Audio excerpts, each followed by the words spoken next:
We done a bit of digging up, Tom, while you weren't here, Far out. and I actually came across a video. 10 I wasn't there. years I wasn't ago. there. It wasn't You me. look very different, tabarakallah, mashallah. This fitness enthusiast has really helped, mashallah. You looked a bit different. I'm guessing you were about 23 in this video that I'm going to show. Okay. You're going to find Here out. we go. Let's play the video. Tom Finch, this is your life. If these people were fasting, I had to fast as well. Alhamdulillah. I fasted the last week of Ramadan. It was a start.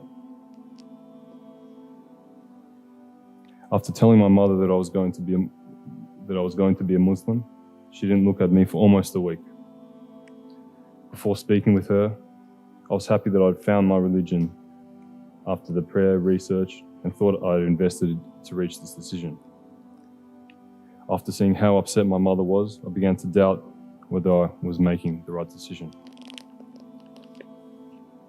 This was the woman who had carried me in her womb for 9 months and cared for me as a child and had given me everything I ever needed.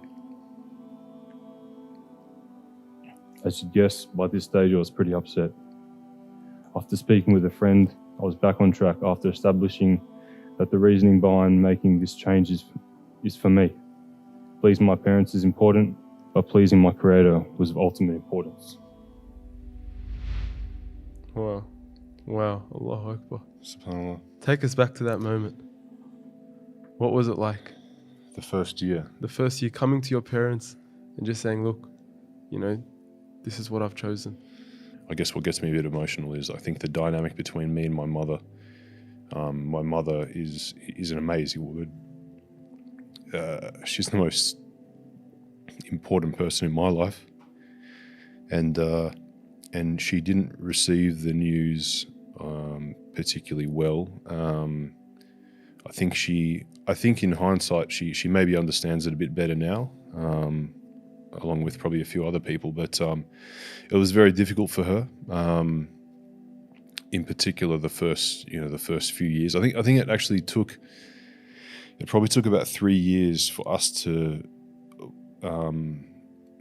pull together a relationship which was somewhat representative of what it used to be. Like, my mother was like, Kerry, any excuse for a party, Finch. Like any Friday night, like she would be inviting my friends over for a party or a barbecue or a get together. I wouldn't even know about it. I said, "Oh, Finchy, by the way, I'm coming to your house Friday." I'm like, Wow. "Okay, whatever, I'll see you there," type of thing. So she's a machine.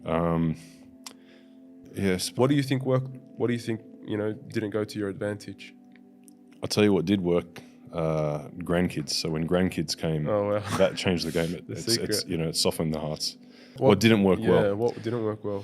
I think probably not sharing more sooner with my mother. I think